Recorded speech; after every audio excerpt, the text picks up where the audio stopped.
En este video se hablará del tema ámbito de la argumentación jurídica, sus respectivos temas y subtemas. Esperando que sea de su ayuda, comencemos. Ámbito de la argumentación jurídica. Para Manuel Atienza, la teoría o las teorías de la argumentación jurídica tiene como objeto de reflexión, obviamente, las argumentaciones que tienen lugar en contextos jurídicos. Pueden distinguirse tres distintos campos de lo jurídico en que se efectúan argumentaciones. Primer ámbito. El primero de ellos es el de la producción o establecimiento de normas jurídicas. Aquí, a su vez, podría diferenciarse entre las argumentaciones que se presentan en una fase prelegislativa y las que se producen en la fase propiamente legislativa. Segundo ámbito. Un segundo ámbito en que se efectúan argumentos jurídicos es el de la aplicación de normas jurídicas a la resolución de casos, bien sea esta una actividad que lleven a cabo jueces en sentido estricto, órganos administrativos, en el más amplio sentido de la expresión, o simples particulares. Tercer ámbito. Finalmente, el tercer ámbito en que tienen lugar argumentos jurídicos es el de la dogmática jurídica. La dogmática es, desde luego, una actividad compleja en la que cabe distinguir esencialmente estas tres funciones. 1. Suministrar criterios para la producción del derecho en las diversas instancias en que ello tiene lugar. 2. Suministrar criterios para la aplicación del derecho. 3. Ordenar y sistematizar un sector del ordenamiento jurídico. Enfoque argumentativo y giro constitucional. Para Atienza, el enfoque argumentativo en el derecho en general sería un fenómeno que parte de los cambios sociales y jurídicos de fines del siglo XX, trayendo como consecuencia la crisis definitiva del formalismo, de los positivismos normativistas y realista, del iusnaturalismo y de las teorías críticas. Ahora bien, la construcción de una teoría de la argumentación jurídica para este tiempo traería como propuesto, como primer paso, una nueva concepción del derecho. Giro constitucional. Lo que Atienza llamó constitucionalismo o positivismo, y ahora ha perfilado y prefiere llamar constitucionalismo positivista, se caracteriza por los siguientes 17 elementos, el cual solo comentaremos 4. Una estructura del sistema jurídico que se establece en la interacción de principios y reglas, la interrelación entre el lenguaje descriptivo y el prescriptivo y la reivindicación del carácter práctico del derecho. La idea de que la razón jurídica no es meramente instrumental, sino que está guiada por la corrección y la justicia, el pragmatismo filosófico en el sentido de una primicia de la práctica. Tudor-View y el resurgimiento de la tópica. La teoría de este autor es un tanto complicada y confusa, y si bien no está sistematizada ni contiene una propuesta metodológica para argumentar como si lo hacen otros autores, contiene algunas características que sirven de punto de partida para el estudio de estas teorías. Una aportación importante son los tópicos o lugares comunes que sirven como inicio de la argumentación para que se pueda dar el consenso y posteriormente la persuasión en el debate y discurso argumentativo. Tópica. Elementos de la tópica. 1. Desde su objeto es una técnica del pensamiento problemático. 2. Desde el instrumento con que opera el lugar común o topos. 3. Desde su actividad es una búsqueda y examen de premisas. Para View, los tópicos son lugares comunes o puntos de vista que sirven de premisas para la argumentación y se usan en la discusión y la resolución de problemas, y pueden ser 1. Lugares comunes, 2. Principios de sentido común, fórmulas argumentativas, principios generales del derecho, normas positivistas. Para View, si fundamentar es necesariamente argumentar y contraargumentar, entonces es una actividad que solo es posible si satisfacen determinados deberes de comunicación.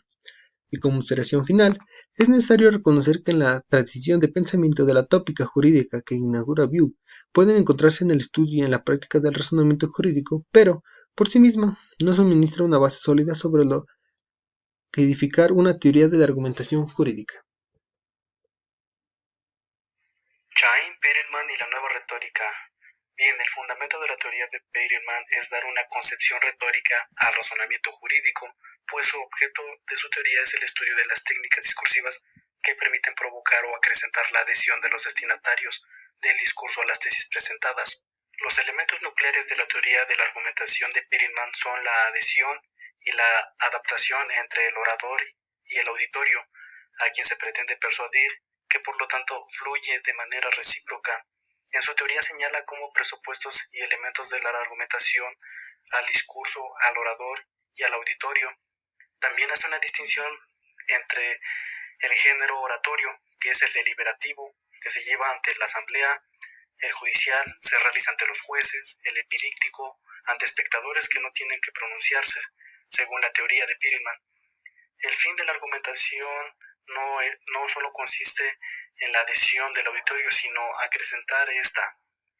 También nos establece los tipos de argumentación, como lo es ante un auditorio universal, ante un único oyente, que es el diálogo entre emisor y receptor.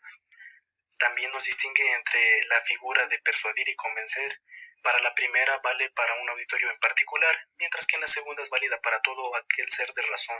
Cuando estudiamos las premisas de la argumentación en base a la teoría de Perelman, nos distingue tres aspectos: el acuerdo, la elección y la presentación de las premisas. Según esta, los valores universales son instrumentos de persuasión por excelencia. Perelman menciona las técnicas de argumentación y distingue entre procedimientos de enlace aquellos esquemas que unen elementos distintos de un argumento y permiten establecer entre estos elementos una solidaridad, o bien valorarlos, y procedimientos de disociación, aquellas técnicas de ruptura cuyo objeto es disociar, separar elementos considerados componentes de un todo. Posteriormente clasifica a los argumentos de acuerdo a su fuerza en argumentos eficaces, argumentos válidos, argumentos fuertes, argumentos débiles. Bien, para Perelman, el razonamiento jurídico es la conciliación de los valores de la equidad y seguridad jurídica, la búsqueda de una solución que sea no solo conforme a la ley, sino también que sea equitativa, razonable y aceptable. La concepción de la argumentación de Steve Toulmin y la estructura de los argumentos. En la teoría de Toulmin establece una nueva concepción de la lógica. Consiste en oponerse a una tradición que arranca del filósofo Aristóteles y que Toulmin pretende hacer de la lógica una ciencia formal comparable a la geometría. Para él, argumentar es el modo de comportamiento que constituye la práctica de las razones, razonar a otros a favor de lo que hacemos, pensamos o decimos. Razonamiento es la actividad central de presentar razones a favor de una pretensión, así como para mostrar de qué manera estas razones tienen éxito en dar fuerza a nuestras pretensiones. Para Toulmin, argumentación es la actividad total de planear pretensiones, ponerlas en cuestión, respaldarlas, produciendo razones, criticando esas razones y refutando esas críticas. Toulmin señala que en un argumento se distinguen 4 elementos. La pretensión es el punto de partida como el punto de destino. Las razones son motivos a favor de su pretensión que sean relevantes y suficientes. La garantía son reglas, principios generales. El respaldo puede expresarse en forma de proposiciones categóricas sobre hechos, muestra de qué manera se puede argumentar a partir de tales hechos. En su teoría menciona que existen otros tipos de elementos de la argumentación, que en el primero sirve para determinar la fuerza de los argumentos. Calificadores modales, que expresan la fuerza de la conclusión y se expresan por medio de los conectores que indican el paso de las premisas a la conclusión, y son presumiblemente, plausiblemente, probablemente. Y condiciones de refutación, son circunstancias excepcionales que pueden socavar la fuerza de los argumentos. Algunos ejemplos: el hijo que tiene derecho a la herencia de los padres, a menos de que no acredite su entroncamiento. En su teoría distingue como tipos de argumentos a los argumentos substanciales, que son aquellos cuando el respaldo para la garantía no contiene la información expresa en la conclusión, y en los argumentos analíticos son aquellos en los que el respaldo para la garantía que autoriza el paso de las razones a la conclusión incluye explícitamente o implícitamente la información expresa de esta. Señala como tipo de falacia 5 categorías diferentes que corresponden a cada uno de los elementos de que se compone un argumento. De una falta de razones. B, de razones irrelevantes. C, de razones defectuosas. D, de suposiciones no garantizadas. E, de ambigüedades. La concepción estándar de la argumentación jurídica. Neil McCormick, una teoría integradora de la argumentación. Como bien lo menciona, la teoría es integradora de la argumentación jurídica porque recoge elementos de otras teorías y las incorpora a su propio modelo. Distingue el uso de la justificación deductiva para los casos fáciles y la argumentación jurídica para los casos difíciles. McCormick establece que al momento de resolver un caso se debe distinguir los problemas. Afecta a las premisas normativas y los denomina problemas de interpretación cuando no existe una norma aplicable al caso. B, afecta a la premisa fáctica. Son problemas de prueba que se refiere a establecer la premisa menor o a la premisa fáctica, y problemas de calificación. Se debe determinar si la norma es aplicable al hecho que se pretende resolver o si los hechos encuadran a la norma que se pretende utilizar. También señala que en la justificación es fundamental el requisito de universalidad para justificar una decisión normativa con una premisa que sea general o de un principio. También distingue como principio para una decisión sea racional, la consistencia y la coherencia. También nos hace una distinción entre dos tipos de coherencia, que es la coherencia normativa, que esta es cuando una norma puede subsumirse bajo una serie de principios generales o de valores que resulten aceptables, como seguridad, respeto a la vida, etc. Coherencia narrativa suministra un test en relación con cuestiones de hecho cuando no cabe la prueba directa, por ejemplo las presunciones. En la idea de la coherencia normativa se basa en dos tipos de argumentos en la solución de casos difíciles, en argumentos a partir de principios y en argumentos consensualistas, que son los estados de cosas posteriores al resultado y conectados con él. En los argumentos consensualistas se debe distinguir entre consecuencias de una acción y el resultado, y consecuencias conectadas casualmente y consecuencias remotas. Los argumentos consensualistas son hipotéticos pero no probabilistas, y las consecuencias se evalúan con relación con una serie de valor como la justicia, el bien común, la seguridad jurídica, etc. Son hasta cierto punto subjetivas. Si bien McCormick señala que en el Estado de Derecho la aplicación de la ley puede ser problemática debido a la aplicación de normas como la interpretación de los hechos, por lo que busca conciliar la retórica y el Estado de Derecho como para lograr una mayor seguridad jurídica.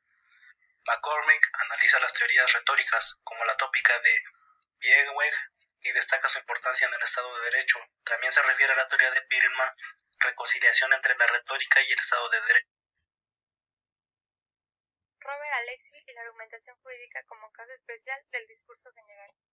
Este autor es uno de los más importantes teóricos contemporáneos a partir de que en el año 1978 se publicara su tesis doctoral teórica de la argumentación jurídica, por lo que su teoría cada día más ha ido evolucionando.